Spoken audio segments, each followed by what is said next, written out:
सबैलाई न्यानो अभिवादन जय मसीह। आज मैले तपाईँहरूको माझमा परमेश्वरको दिव्य वचनबाट एउटा कथाबाट तपाईँलाई बुझाउने प्रयत्न गरेको छु।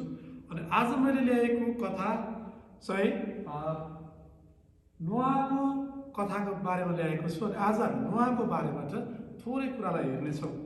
अनि नोआले कति वर्षमा जहाज सिद्ध्याए अनि त्योभन्दा अगाडि के भयो भन्ने विषयमा थोरै विवरण म तपाईँहरूको माझमा सेयर गर्न चाहन्छु। अनि आज विशेष गरी हामी उत्पत्तिको पुस्तकबाट हामी केही कुराहरू हेर्नेछौँ। अनि तपाईँहरूलाई लाग्न सक्छ कि नोआको कथा चाहिँ कहाँ पाइन्छ भनेर कतिपल्टमा हामीलाई विश्वास गरेको थुप्रै वर्ष भइसकेको हुन्छ। यद्यपि हामीलाई बाइबलमा कतिवटा पुस्तक छ अनि भन्ने कुराहरू जानकारी हुँदैन, थाहा हुँदैन। अनि यस कारणले गर्दाखेरिमा चाहिँ नोआको कथा चाहिँ उत्पत्तिको पुस्तकमा पाइन्छ। अनि उत्पत्तिको पुस्तकको हामी 6 अध्यायमा नोआको बारेमा हामी पाउन सक्छौँ। आज सबैभन्दा सुरुमा हामी हेर्नेछौँ नोआको बारेमा। सबैभन्दा पहिलोचोटि जब नोआको कथा सुरु हुन्छ तब त्योभन्दा अगाडि के भएको थियो, किन नोआको कथाको बारेमा बाइबलले एकदमै वृत्तान्त रूपमा त्यसलाई व्याख्या गरेको छ भन्ने विषयमा हामी हेर्नेछौँ। सबैभन्दा पहिला नोआको कथा सुरु हुनुभन्दा अगाडि गड रिग्रेट्स भन्ने विषयमा हामी हेर्छौँ। परमेश्वरले पस्ताउनु भयो। दोस्रोमा हामी हेर्नेछौँ कि गड कमान्ड, परमेश्वरले आज्ञा गर्नुभयो। तेस्रोमा हामी हेर्नेछौँ कि गड गेभ स्पेसिफिक स्ट्रक्चर, परमेश्वरले एउटा निर्धारित आज्ञा, एउटा निर्धारित त्यसलाई के भन्छ बनावटी गर्नको लागि त्यसलाई निर्धारित कुराहरू दिनुभयो। त्यसरी हामी हेर्नेछौँ। चौथोमा रिजल्ट, यसको परिणाम के भयो त। अनि हामी चौथोमा हामी हेर्नेछौँ। पाँचौँमा हामी हेर्नेछौँ लेसन्स। अब हामी के सिक्ने यसबाट, के सिक्ने त हामी यसबाट पनि हामी हेर्नेछौँ। सबैभन्दा पहिलोचोटि हामी हेर्नेछौँ गड रिग्रेट्स, परमेश्वरले पस्ताउनु भयो भन्ने विषयमा हामी हेर्नेछौँ। उत्पत्तिको पुस्तक 6 अध्यायको 5 देखि 6मा यसरी लेखिएको छ, पृथ्वीमा मानिसहरूको तुष्टता बढी भएको र तिनीहरूका हृदयका विचारहरूको जुनसुकै पनि भावना निरन्तर खराबै मात्र भएको परमप्रभुले देख्नुभयो। पृथ्वीमा मानिसलाई बनाउनु भएकोमा परमेश्वरले अफसोस गर्नुभयो र उहाँ मनमा साह्रै दुखित हुनुभयो। परमेश्वर मानिसलाई बनाउनु भएकोमा एकदमै पस्ताउनु भयो। यहाँनिर उत्पत्तिको पुस्तक 1 अध्यायदेखि लिएर 3 अध्यायसम्म परमेश्वरले मानव जातिलाई बनाउनु भयो र मानिसको पतनको बारेमा व्याख्या गरिएको छ भने 6औं अध्यायमा आएर चाहिँ के भयो त, परमेश्वर पस्ताउनु भयो, रिग्रेट्स। परमेश्वरले मानिस बनाउनु भएकोमा डरलाग्दो रूपले पस्ताउनु भयो। अनि परमेश्वरले निर्णय गर्नुभयो कि अब म पृथ्वीलाई तहस नहस गर्छु, पृथ्वीलाई म मासिदिन्छु, के पशु प्राणी के मानिस सबैलाई म तहस नहस गरिदिन्छु भन्नुभयो। जब यो कुरा उहाँले सोच्दै हुनुहुन्थ्यो, परमेश्वरको नजर चाहिँ एउटा परिवारमा गएर अडियो। त्योभन्दा अगाडि परमेश्वरले पस्ताउनुको कारणहरू चाहिँ सबैभन्दा मानिसको अनाज्ञाकारिता। परमेश्वरले आज्ञा गर्नुभएको कुरालाई तोड्नु, मानिसको बठ्याइ चाहिँ सबैभन्दा सुरुमा उत्पत्ति 3:6मा वर्णन गरिएको छ। जब स्त्रीले त्यस रुखको फल खानलाई असल र हेर्नमा रहर लाग्दो र बुद्धि पाउनलाई त्यस रुखको चाह गर्नुपर्ने रहेछ भनेदेखि तब तिनले त्यस रुखको फल टिपेर खाइन् र आफ्नो पतिलाई पनि दिइन् र उनले पनि खाए। परमेश्वरले अदनको बगैँचामा लगाउनु भएको 2वटा रुख, एउटा असल र ज्ञान दिने रुख र अर्को चाहिँ जीवन दिने रुखको फल चाहिँ परमेश्वरले एउटै रुखलाई मात्र प्रतिबद्धता प्रतिबिम्बित गर्नुभएको थियो कि तैँले चाहिँ त्यो रुखको फल नखानु जसले चाहिँ असल र खराब ज्ञान दिन्छ भने। तर मानिसले त्यही कुरा चाहिँ खाइदियो। साथमा के भयो त भन्दाखेरिमा उत्पत्ति 6:4ले भन्छ, सुन्नुहोस् ल, उत्पत्ति 6:4ले के भन्छ भने त्यस बेला र त्यसपछि पनि पृथ्वीमा नेफिलिमहरू थिए। परमेश्वरका छोराहरू मानिसका छोरीहरूसँग जान लागे र सन्तान जन्माए। तिनीहरू नै उहिलेका सुरवीर र नाउँ चलेका मानिसहरू थिए। अब यहाँनिर एउटा ट्विस्ट छ। के छ भने त्यो समयमा चाहिँ हामीले कतिपल्ट भेम्पायर मुभीहरू हामीले हेरिरहेका हुन्छौँ। राक्षसहरू थियो अरे पहिला भन्छ। यो वास्तवमा यथार्थमा भएको घटनाहरू हो। किन भन्दाखेरिमा चाहिँ त्यतिखेर चाहिँ परमेश्वरका छोराहरू भनेर स्वर्गदूतहरूले चाहिँ आएर चाहिँ मानिसका छोरीहरूसँग चाहिँ अब चाहिँ स्वर्गदूतले आएर मानिसका छोरीहरूसँग चाहिँ अब के गर्न थाले, रहन बस्न थाले, सहवासहरू हुन थाल्यो। र त्यति बेला चाहिँ मानवमा चाहिँ अब मानव र स्वर्गदूत मिलेको कारण अब भेम्पायरहरू जन्मिन थाल्यो, दैत्यहरू जन्मिन थाले। 6वटा अम्ला 12वटा अम्ला भएका कुराहरू बलमा एकदम। यो हामीले गत हप्ता हामीले हेरिरहेका थियौँ कि हामीले दाउद र गोलियतको विषयमा पनि हामीले हेरिरहेका थियौँ। गोलियत चाहिँ 9 फिट अग्लो थियो। विचार गर्नुहोस् त, 9 फिट अग्लो मानिस चाहिँ कसरी 9 फिट अग्लो। यो समयमा चाहिँ दैत्यहरू जन्मिने गर्थ्यो, राक्षसहरू हुन्थे। अनि त्यतिखेरमा चाहिँ स्वर्गदूतहरूले चाहिँ अब आएर चाहिँ स्त्रीहरूसँग चाहिँ रहन थाले र चाहिँ नेफिलिमहरू सुरवीरहरू जन्मन थाले। पाप यति घनाघोर रूपमा बढ्यो, कि अब सारा जगतले गर्ने पापहरू चाहिँ अब एउटा मात्रै सहरले गर्न पुग्यो, सदोम र गमोरा। यति धेरै व्यभिचार बढ्यो, यस्तो डरलाग्दो रूपमा व्यभिचार बढ्यो। तिनीहरू बित्दै जाँदा परमेश्वरले अब पृथ्वीको अन्त्य गर्ने सोच गर्नुभयो। के मानिस, के जीव जनावर अनि सारा संसार र पृथ्वीलाई यति दुःख गरेर बनाउनु भएको मानिसलाई, आफ्नो हातले रच्नु भएको मानिसलाई पनि अब उहाँले तहस नहस गर्ने, पृथ्वीबाट मेटाइदिने विचार गर्नुभयो। जब विचार गर्दै हुनुहुन्थ्यो तब परमेश्वरको नजर चाहिँ एउटा परिवारमा अड्यो, जुन परिवार चाहिँ नोहाको परिवार थियो। म तपाईँलाई बताउन चाहन्छु, नोहाको अर्थ विश्राम हुन्छ। नोहाको नावैको अर्थ चाहिँ विश्राम हुन्छ। अनि परमेश्वरले चाहिँ अब उहाँको नजर चाहिँ एउटा परिवारमा गएर अड्यो, जसको नाम चाहिँ नोहा थियो। परमेश्वरले नोहालाई कमान्ड गर्नुभयो, आज्ञा गर्नुभयो। उत्पत्ति 6:13देखि 14मा म तपाईँलाई पाठ गर्छु है त। यहाँ यसरी लेखिएको छ, यसकारण परमेश्वरले नोहालाई भन्नुभयो, सबै मानिसको अन्त गर्ने मैले अटोट गरेको छु, किनकि पृथ्वी तिनीहरूद्वारा उपद्रवले भरिएको छ। हे, म तिनीहरूलाई पृथ्वी समेत नाश गर्नेछु।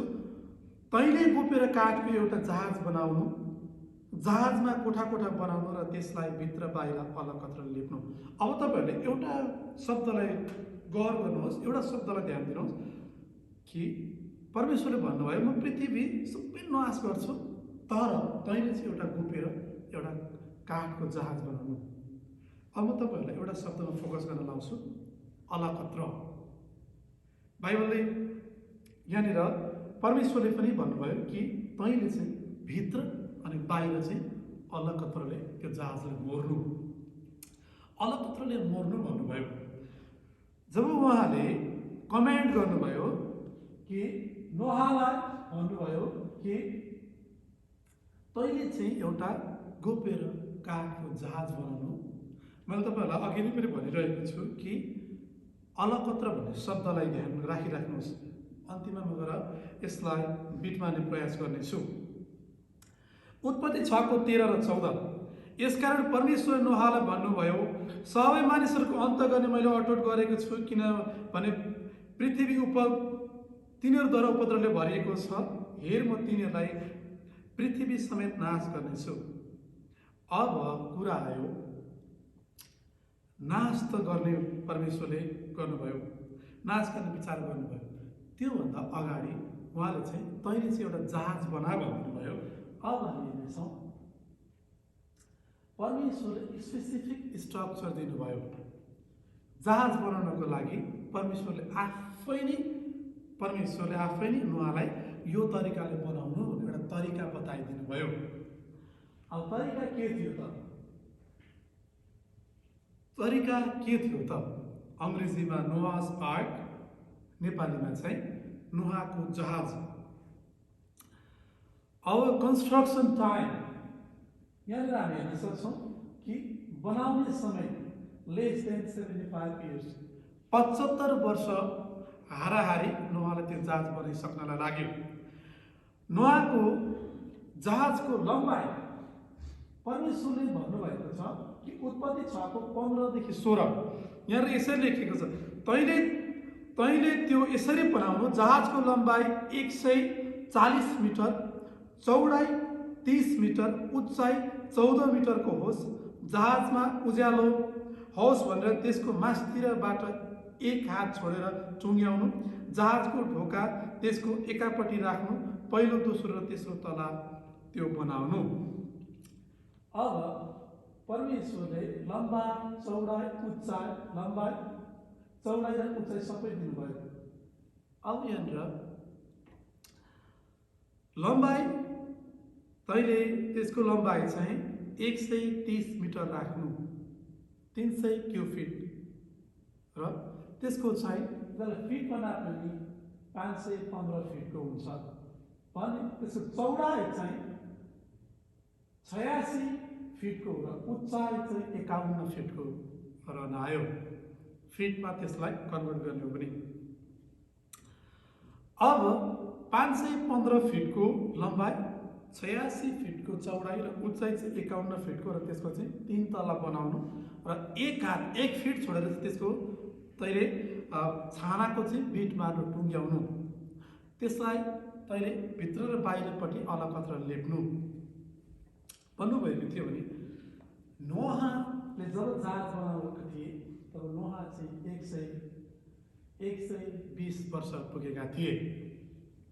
120 वर्षको हुँदा परमेश्वरले नोहालाई आज्ञा गर्नुभएको थियो कि तैँले चाहिँ जहाज बनाउनु र यो तरिकाले बनाउनु भन्नुभएको थियो भने नोहाले सबै कुरा परमेश्वरले भनेको सबै कुराहरू सिद्ध्याए। उत्पत्ति 6:22 सबै कुराहरू 120 वर्षको बनाउन सुरु गरेर 75 वर्षको हाराहारीमा उसले ती सब जहाजलाई भनेपछि उत्पत्ति 6:22 परमेश्वर नोहाले आज्ञा गर्नुभए बमोजिम तिनले सबै गरे। सबै कुरा चाहिँ 75 वर्षभित्रमा सिद्ध्याए। अब कुरा आयो उत्पत्ति 7:5 देखि 6। तब परमेश्वरले तिनलाई हुकुम गर्नुभयो, बमोजिम नोहाले सबै गरे। नोहा 600 वर्षको हुँदा पृथ्वीमा जल प्रलय भएको थियो। अब जल प्रलय चाहिँ नोहा 600 वर्षको पुगेका थिए, एकदमै वृद्ध अवस्थामा पुगेका थिए भने 600 वर्षको हुँदा पृथ्वीमा पानी पर्न सुरु गरेको थियो। पृथ्वीमा पानी चाहिँ लगातार 40 दिन 40 रातसम्म चाहिँ पानी परिरह्यो। उत्पत्ति 7:17 देखि 18 पृथ्वीमा 40 दिनसम्म जल प्रलय भइरह्यो।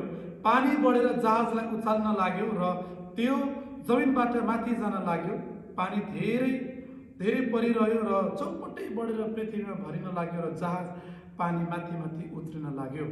अब अर्को कुरामा तपाईँले ध्यान गर्नुहोस्, पानी माथि माथि उत्रन लाग्यो भन्ने शब्दलाई तपाईँले ध्यानमा राखिराख्नुहोस्। अघि मैले तपाईँलाई भनेको थिएँ अलकत्रलाई, र अब याद गर्नुहोस् कि पानी माथि माथि उत्रन लाग्यो।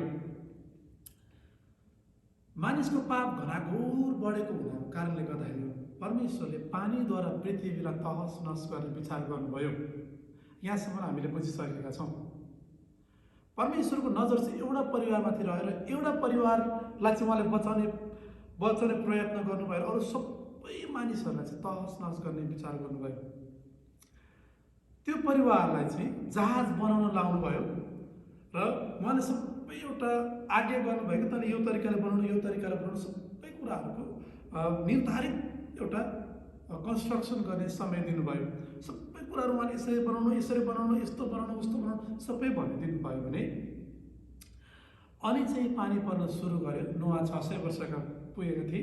पानीबाट उहाँले चाहिँ नाश गर्ने, पृथ्वीलाई नाश गर्ने उहाँले चाहिँ अटोट गर्नुभयो र 40 दिन 40 रातसम्म लगातार दर्के पानी परिरह्यो। जब पानी पर्यो तब सबै पृथ्वी चाहिँ पृथ्वीको अग्लो अग्लो पहाडहरू पनि 7 मिटरसम्म डुबेको थियो।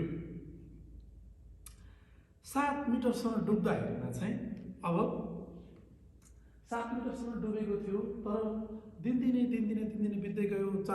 जब जम्मा 150 दिन लाग्यो पानी कम्प्लिटली सुक्नको लागि चाहिँ। जब कम्प्लिटली पानी सुक्नको लागि 150 दिन लाग्यो। उत्पत्ति 8 को 3 र 4 ले के भन्छ भने अनि पानी पृथ्वीमा लगातार घट्दै गयो। 150 दिन बितेपछि पानी घट्यो। 7औं महिनाको 7औं दिनमा जहाज अरारतको पहाडमा अडियो। अरारत भन्ने एउटा पहाडमा चाहिँ अडियो। यसलाई अरारत पहाड चाहिँ अहिलेको भौगोलिक क्षेत्रबाट हामी हेर्ने हो भने सायद तुर्की देशमा पर्छ होला यो पहाड, यदि मैले गल्ती गरिनँ भने। तुर्की देशमा चाहिँ यो अरारत पहाडको अहिले पनि जहाजको सेप र साइज चाहिँ एक्ज्याक्टली त्यो बनिएको छ। 150 दिनमा चाहिँ डाँडा काँडा देखियो र जहाज चाहिँ त्यो टाकुरामा गएर अडियो। जब टाकुरामा गएर अडिसके पछाडिमा दिनहरू बित्दै गयो।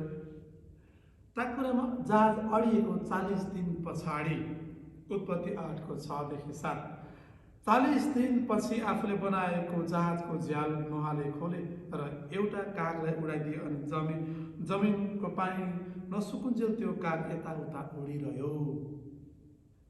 अब याद गर्नुहोस्, झ्याल भन्ने शब्दलाई पनि तपाईँले याद गर्नुहोस्। मैले तपाईँलाई पहिला भनेको थिएँ अलकत्र पानी माथि उत्रिनु र अर्को चाहिँ झ्याल। नोआले आफूले बनाएको जहाजको झ्याललाई खोले र त्यसमा कागलाई उडाइदिए। याद गर्नुहोस्, काग भन्ने पंक्षी चाहिँ सिनो खानामा भुलिने पंक्षी हो। पृथ्वीमा पानी नसुकुन्जेल त्यो काग यताउता हिँडिरह्यो। पृथ्वीमा विचार गर्नुहोस्, पृथ्वीभरिको मानिस र पृथ्वीभरिको पालिने पशु र जङ्गली पशु, हरेक पशु प्राणी मरेको त्यो सिनो चाहिँ अब के भएको थियो, माथि आएको थियो। त्यो सिनो खानामै ऊ भुलिरहेको त्यो काग चाहिँ।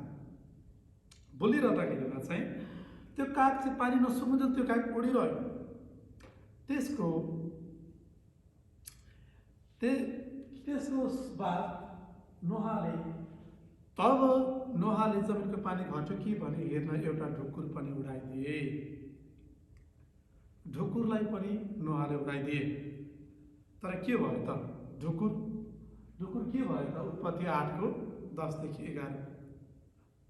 त्यो ढुकुर चाहिँ साँझपख चाहिँ तिनी कहाँ नि जहाजमा फर्केर आयो। उसले त्यो ढुकुरले टेक्ने ठाउँै पाएन। अरू 7 दिन पर्खे तिनले फेरि त्यस ढुकुरलाई जहाजबाट उडाइदिए। त्यो ढुकुर साँझमा तिनी कहाँ फर्केर त्यसको चुच्चामा भर्खरै टिपेको भद्रक्षको एउटा पात थियो। तब पानी जमिनमा घटेछ भन्ने नोआले थाहा पाए। 7 दिन पर्खे त्यो ढुकुरलाई उडाइदिएको जमिन बेलुका ऊ फर्केर आयो। उसले टेक्ने ठाउँ नपाएर फेरि 7 दिन पर्खेर ढुकुरलाई उडाइदिए। 7 दिन पर्खिँदा चाहिँ साँझपख ढुकुरले भर्खरै टिपेको भद्रक्षको नेवाराको मुनालाई टिपेर ल्याएको थियो। अब यसले के देखाउँछ त? मुना भन्ने शब्दले चाहिँ हामीलाई चाहिँ एउटा आशाको किरण, बाइबलले भन्छ कि उत्पत्ति 24 अध्यायले कि तिमीहरूले चाहिँ मानिसको पुत्रलाई तिमीहरूले एक दिन आएको देख्नेछौ, तब भद्रक्षको बोटमा मुनाहरू पौलाउनेछ। ईश्वरले सङ्केत दिनुभएको छ। अनि भद्रक्षको मुना चाहिँ इजरायल देशलाई चाहिँ फोकस गरेको छ। यसको विषयमा धेरै गहन कुराहरू छ। भद्रक्ष र इजरायलको विषयमा के हो त भन्ने विषयमा पछाडि हामी कुनै दिन यसको विषयमा हामी हेर्नेछौँ।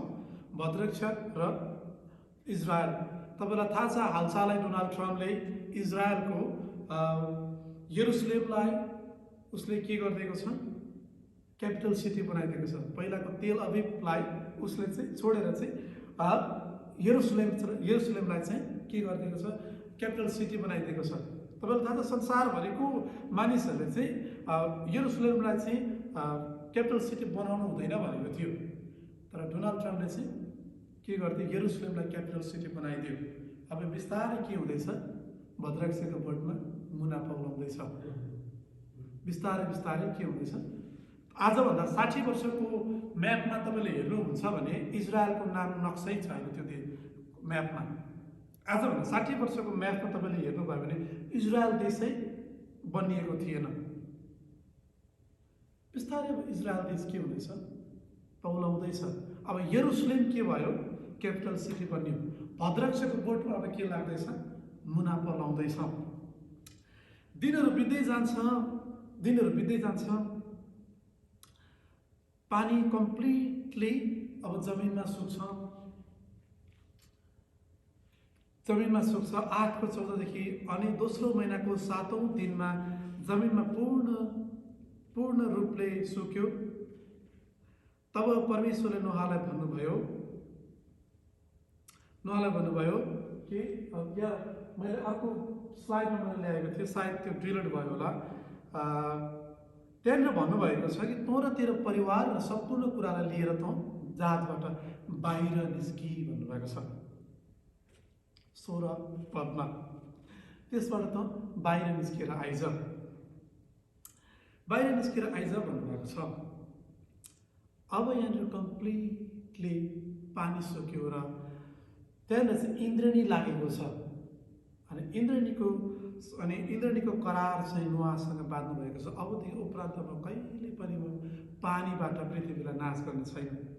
तपाईँलाई थाहा नै छ, अब दोस्रोचोटि पृथ्वी नाश हुन चाहिँ केबाट आउँदैछ भनेर। परमेश्वरले दोस्रोचोटि चाहिँ पानीबाट होइन, तर आगोबाट पृथ्वीलाई जाँच गर्नुहुन्छ, नाश गर्नुहुनेछ। यस कारणले गर्दाखेरिमा अब म तपाईँहरूलाई आजको नोआको कथाबाट सिक्ने चाहिँ कुरा त के त, लेसन के त? हामीले अघि हेर्दै थियौँ कि परमेश्वरले कस्तो गर्नुभयो, कमान्ड गर्नुभयो, स्पेसिफिक स्ट्रक्चर गर्नुभयो। अब यसबाट हामीले पाठ पाउने के त? अघि मैले तपाईँहरूलाई बताउँदै थिएँ कि परमेश्वरले स्पेसिफिक स्ट्रक्चर गर्नुभएको थियो। उहाँले आफै स्वर्गबाट नै त्यो बनावटलाई दिनुभएको थियो। तैँले जाजियो कसरी बनाउनु भन्नुभएको थियो भने येशू ख्रीष्ट पनि यो संसारमा पिताबाट नै पठाइनु भएको थियो। नोआको जहाज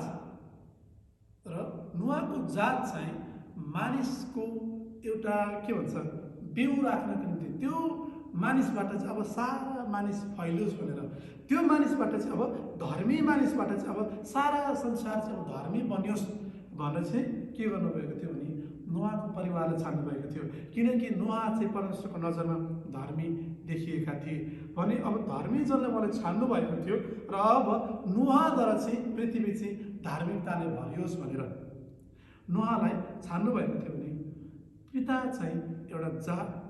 पिताले चाहिँ यसुलाई चाहिँ एउटा नोआको जातसँग चाहिँ अब सारा मानिस चाहिँ येशू ख्रीष्टबाट बचाइन सकोस् भनेर चाहिँ अब पठाउनु भयो। तपाईँलाई थाहा छ नोआ धार्मिक थिए र धार्मिकताबाट पनि हामी नोआको वंशहरूले दिनदिन के गर्दै गए, फेरि पनि पाप गर्दै गयौँ। स्टिल हामी पनि के छौँ, पापी छौँ। तर जब हामी येशूलाई विश्वास गर्छौँ, जब हामी त्यो नोआको जात रूपी येशूमा हामी चढ्छौँ नि, तब हामी येशू मार्फत बचाइन्छौँ। यूहन्ना 3:16 के भन्यो भने किनभने परमेश्वरले संसारलाई यस्तो प्रेम गर्नुभयो कि उहाँले आफ्नो एकमात्र पुत्र दिनुभयो ताकि उहाँमाथि विश्वास गर्ने कोही पनि नाश नहोस् तर त्यसले अनन्त जीवन पाओस्। नोआ रूपी जात चाहिँ हामीले जीवन पाऊँ भनेर येशूले संसारमा आउनुभयो। अब मत्ती 26:28 के भन्छ त भने नि किनभने त्यो नयाँ करार मेरो रगत हो जो धेरैका निम्ति पापको प्रायश्चितको लागि बगाइनेछ। अघि मैले तपाईँहरूले भनेको थिएँ अलकत्र भन्ने शब्दलाई याद गर्नुहोस् भनेर। जहाज तपाईँ र मेरो जीवन हो, पानी यो संसार हो, अलकत्र यीशु ख्रिस्टले बगाउनु भएको रगत हो। जब यो जहाजलाई यीशुको रगतले हामी भित्र अनि बाहिर हामी पोज्छ भने संसारले चाहिँ हामीलाई अब के गर्न सक्दैन, छिर्न सक्दैन। यो जहाजलाई जब तपाईँ र मैले यीशुको रगतले हाम्रो आत्मा र शरीरलाई बाहिर र भित्रपट्टि हामी लेप्छौँ भने, हामीले अलकत्रले पुरै रोक्छौँ भने नि त्यो पानी चाहिँ अलकत्रलाई छिचोल्न जहाजभित्र पस्न सक्दैन। त्यसरी नि जब तपाईँ र मैले चाहिँ यो जीवनलाई चाहिँ यसोको रगतले भित्र अनि बाहिरबाट लेप लाएर ल्याउँछौँ भने नि यो संसारले तपाईँ र मलाई जित्न सक्दैन। तर यदि तपाईँ र मेरो विश्वास गरेको धेरै वर्ष समयमा पनि किन त तपाईँ र मेरो जीवनमा अझै पनि संसारले जितिरहेको छ त? प्रश्न त्यहाँ छ। किनकि हामीले चाहिँ यसोको रगतलाई चाहिँ हामीले आत्मा र शरीरलाई लेपेका छैनौँ। अझै पनि हामी किन संसारमा फर्की जान्छौँ त? किन भन्दाखेरि हामी आफ्नै यसोलाई पछाडि राखेर, यसोलाई हामी तल राखेर हामी आफ्नै ज्ञान, आफ्नै विवेक, आफ्नै क्षमता र आफ्नै समझमा हामी हिँडिरहेका हुन्छौँ। यस कारणले गर्दाखेरि पनि तपाईँ र मेरो जीवनमा स्टिल हामी के छ? पाप छ त। तर जब तपाईँ र मैले यसोको रगतलाई चाहिँ भित्र अनि बाहिर, जसरी नोहाले अलकत्रले त्यो जहाजलाई भित्र अनि बाहिर लेपेका थिए नि, त्यसरी हामी लेप गऱ्यौँ भने चाहिँ तपाईँ र मलाई यो संसारको पानीले जित्न सक्दैन, डुबाउन छैन। पानीले के त? पानीको कामै के हो त? डुबाउने हो। तपाईँ र मलाई के गर्छ? डुबाउन खोज्छ। यस कारणले गर्दाखेरिमा यिर्मियाको पुस्तकमा परमेश्वरले भन्नुभयो कि त्यो पानीबाट भएर जाँदा म तेरो साथमा हुनेछु, तँलाई त्यसले डुबाउने छैन। आमेन। हेर्नुहोस् ल, यहाँनिर चाहिँ जब तपाईँ पानीबाट भएर जान्छौँ नि, पानीमा पनि हाम्रो परमेश्वर हाम्रो साथमा हुनेछ, त्यसले हामीलाई हानि गर्ने छैन। जब तपाईँ र मैले यीशुको रगतलाई हामी भित्र अनि बाहिर, आत्मा र शरीरलाई हामी दह्रो तरिकाले लेप लाउँछौँ। नोआको समयमा पानी 40 दिन 40 रात पर्यो। यीशु ख्रिस्ट पनि 40 दिन 40 रातसम्म उजाड स्थानमा उपवास बस्नुभयो। तब दियावलसद्वारा परीक्षा गर्नलाई पवित्र आत्माद्वारा यीशु उजाड स्थानमा लगिनुभयो। 40 दिन 40 रातसम्म उहाँ पनि के गर्नुभयो? उजाड स्थानमा बस्नुभयो। त्यो पानीलाई त्यो जित्नको लागि चाहिँ, उजाड स्थानलाई पनि जित्नको निम्ति चाहिँ, त्यहाँ उजाड स्थानमा तपाईँहरूलाई थाहा छ, न पानी, न आवाज कसैले सुन्छ, न सहायता, न केही। त्यस्तो ठाउँमा गएर विजेता बनेर निस्किनु भयो। 40 दिन 40 रात पानी पर्यो। यीशु ख्रिस्ट 40 दिन 40 रात उपवास बस्नुभयो। 40 दिन 40 रात दिनसम्म जल प्रलय भयो। पानी बढेर चाहिँ पृथ्वीलाई चाहिँ डुबायो। डुबाएको थियो, पृथ्वीलाई पूर्ण रूपले डुबाएको थियो। अब सुन्नुहोस् है, पृथ्वीलाई पूर्ण रूपले डुबाएको थियो। शैतानले पनि यसुलाई त्यो 40 दिन 40 रात फास्टिङ बस्दा डुबाउनको लागि धेरै प्रयत्न गर्यो। यदि तपाईँ परमेश्वरको पुत्र हुनुहुन्छ भने यो ढुङ्गालाई रोटी बनाएर खानुहोस्। यदि तपाईँ परमेश्वरको पुत्र हुनुहुन्छ भने यो डाँडाबाट फाल्नुहोस्। धेरैचोटि डुबाउन खोज्यो, तर के भयो? यसो डुब्नु भएन। त्यो पानीलाई छिचोलेर माथि निस्किदिनु भयो। त्यो छाललाई तोडेर माथि उत्रिदिनु भयो। हाम्रो परमेश्वर नि त्यो पानीभन्दा पनि माथिको परमेश्वर हुनुहुन्छ। त्यो नोहाको जहाज सायद डुब्न सक्थ्यो होला, तर यसो हाम्रो परमेश्वर विजयको परमेश्वर हुनुहुन्छ, हारको परमेश्वर होइन। उत्पत्ति 8:21 हेर्नुहोस् ल, उत्पत्ति 8 त्यसको मिठो बासना लिएपछि परमप्रभुले आफ्नो मनमा भन्नुभयो, तब म फेरि कहिले मानिसको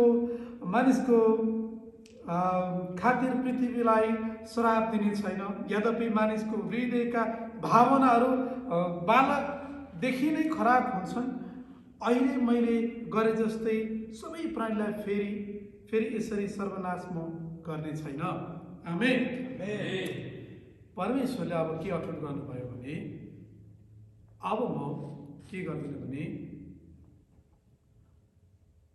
अब म चाहिँ फेरि पनि मानिसको कारण पृथ्वी र सम्पूर्ण प्राणीहरूलाई म तहस गर्ने छैन। परमेश्वरले करार बाँध्नुभयो नुहासँग। अघि मैले तपाईँहरूलाई भनेको थिएँ, अलकत्रको विषयमा तपाईँहरूलाई व्याख्या गरेँ। उत्रन लाग्यो भने पानी माथि उत्रन लाग्यो भन्ने विषयलाई तपाईँहरूले याद गर्नु भनेको थिएँ कि उत्पत्ति 3:17, किनकि परमेश्वरले संसारलाई दोषी ठहर्याउन भनी पुत्रलाई संसारमा पठाउनु भएन, तर संसार उहाँद्वारा बाँचोस् भनेर पठाउनु भयो। प्रभु हाम्रो परमेश्वर कति धेरै महान परमेश्वर हुनुहुन्छ। हाम्रो पिता यति धेरै महान परमेश्वर हुनुहुन्छ कि नुहाको समय पछाडि पनि दिनदिनै पाप संसारमा घनाघोर पढेर गए तापनि परमेश्वरले पृथ्वीलाई नि अति नै माया गरिरहनु भयो, धेरै माया गरिरहनु भयो। उहाँले आफ्नो एकलौटे पुत्रलाई पठाउनु भयो। उहाँले अब त्यो संसारको पानीबाट माथि उत्रनको लागि एउटा जहाजलाई पठाइदिनु भयो। एउटा म घटना बताउन चाहन्छु। एक दिन के भएछ भने,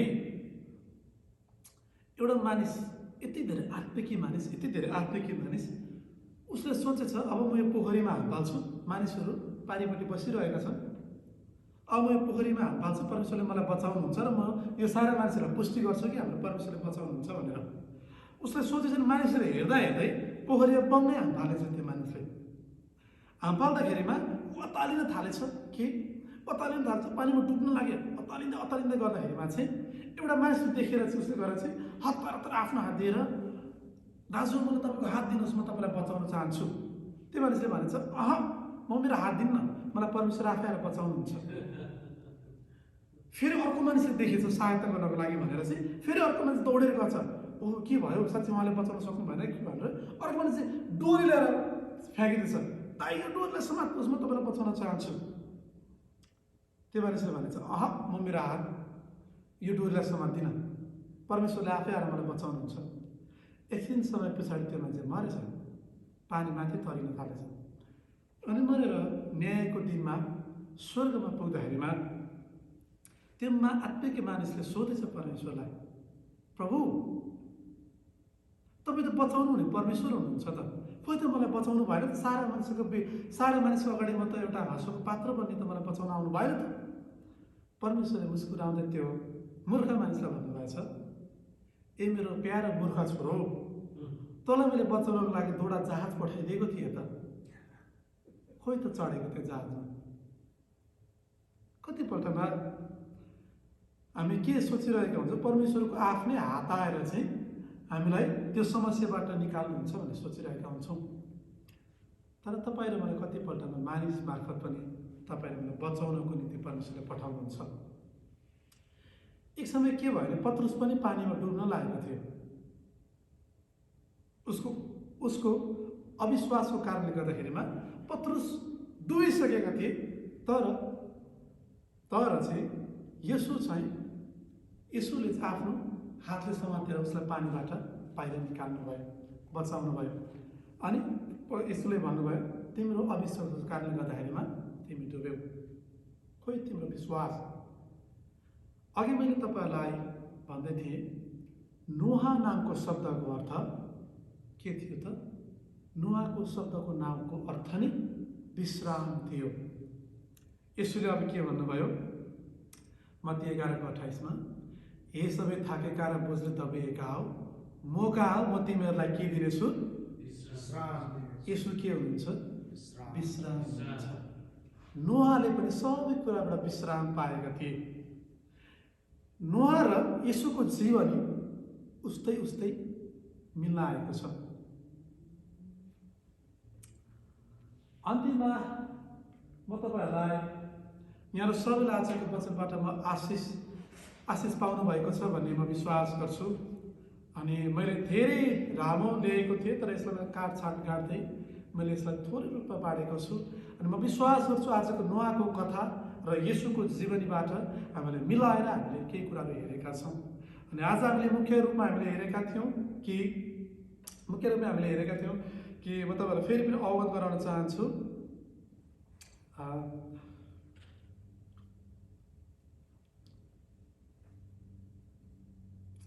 थोरै रूपमा सुरुको म कुरालाई बताउन चाहन्छु। Good regrets, good command, good give specific structure, result र लेसन्स। आज हामीले के सिक्ने त भन्ने विषयमा हामीले अन्त्यमा हामी हेरेका थियौँ। प्रियहरू, आज म तपाईँहरूलाई यही उत्साह गराउन चाहन्छु, यही प्रोत्साहन गराउन चाहन्छु कि जब यो हामीले जीवनरूपी जहाजलाई चाहिँ जब त्यो नोआले अलकत्रले लिपेका थिए, जब हामी येशूको रगतले हामीले जीवनरूपी जहाजलाई हामी लिप्छौँ भने संसारबाट हामीले अवश्य पनि विजय पाउने रहेछौँ भन्ने कुराहरूलाई म तपाईँलाई उत्साह गर्न चाहन्छु। तपाईँ र मेरो जीवन नि फेरि पनि त्यो संसारको त्यो पानीले हामी डुबाउने छैन। अनि अन्तिममा म तपाईँहरूलाई याद गराउन चाहन्छु कि नोहाले त्यो घरको त्यो जहाजको माथिपट्टि झ्याल बनाएका थिए, माथि उज्यालो आओस् भनेर झ्याल बनाएका थिए र खिड्की खोलेर उसले ढुकुर र कागलाई उठाइदिएका थिए। बाइबलले भन्छ कि तिमीहरूले माथिको कुरालाई ध्यान देऊ, तलको कुरालाई होइन। यस कारणले गर्दाखेरि नोआले चाहिँ जहाजको माथिपट्टि झ्याल बनाएका थिए। हामीले माथिको कुरालाई फोकस गर्नुपर्छ।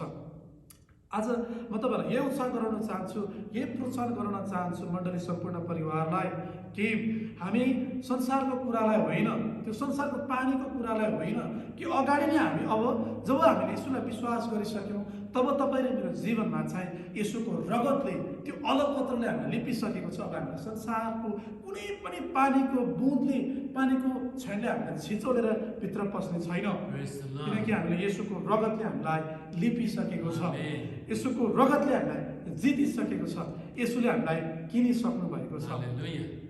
यस कारणले भन्नुहुन्छ कि एक दिन सारा जगत तेरो समय झुकेर आउनेछ। संसार पनि एक दिन नि तपाईँले मेरो जीवनी देखेर हार्नेछ, संसार आफै हार्नेछ।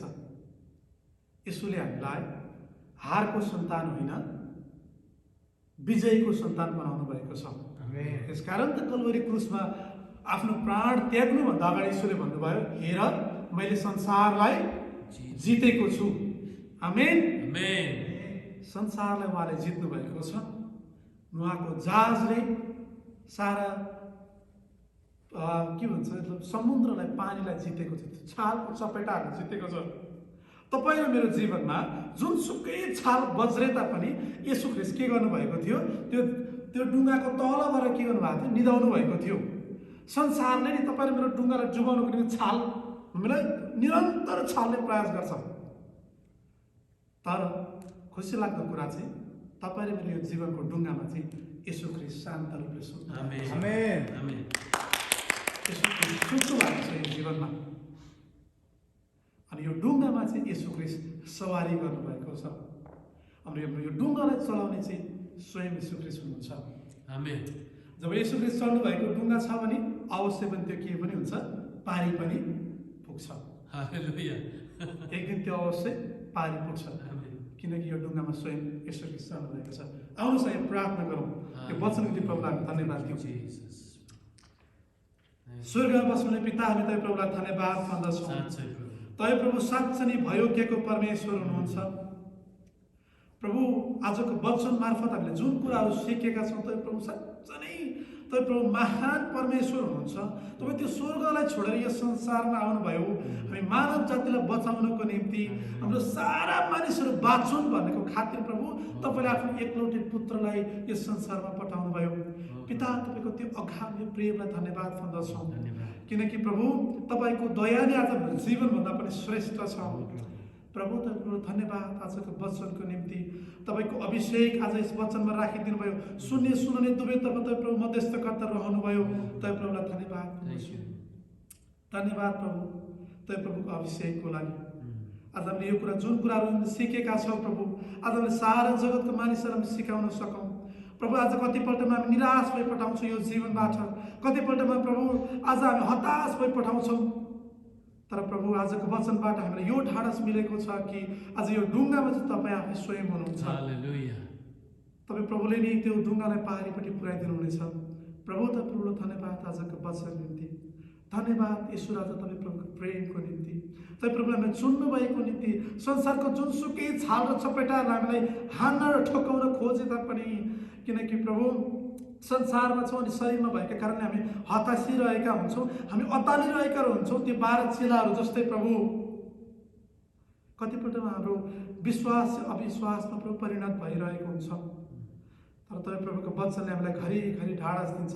ए छोरा त निरुत्साहित नहो, ए छोरा त नहात्ती, तो पानीबाट भएर जाँदा पनि म तेरो साथमा हुनेछु, तो आगोबाट भएर जाँदा पनि म तेरो साथमा हुनेछु, तँलाई कुनै पनि हानि हुने छैन, किनकि म मेरो धार्मिकताको दाहिने हातले म तँलाई समातेको छु भन्ने तपाईँ प्रभुले करार गर्नुभएको छ। प्रभु तपाईँ प्रभुको करारलाई हामी सम्झना गर्दछौँ। हाम्रो जीवनलाई त्यो संसारको कुनै पनि पानीहरू डुबाउने छैन, किनकि हाम्रो जीवनलाई त्यो प्रभु त्यो अलगत्रले येशूको रगतले हामीले लेपेका छौँ। यो जीवनलाई फेरि पनि तपाईँ प्रभुको हातमा म समर्पण गर्दछु। प्रभु तपाईँ प्रभुलाई धन्यवाद आजको वचन निम्ति, धन्यवाद येशू। रल्बा किसमी हाम्रो जीवन प्राणमा शरीर तपाईँ प्रभुको हातमा समर्पण गर्दै प्रार्थनामा आशीष लाग्छु ख्रीष्ट येशूको नाममा, आमेन।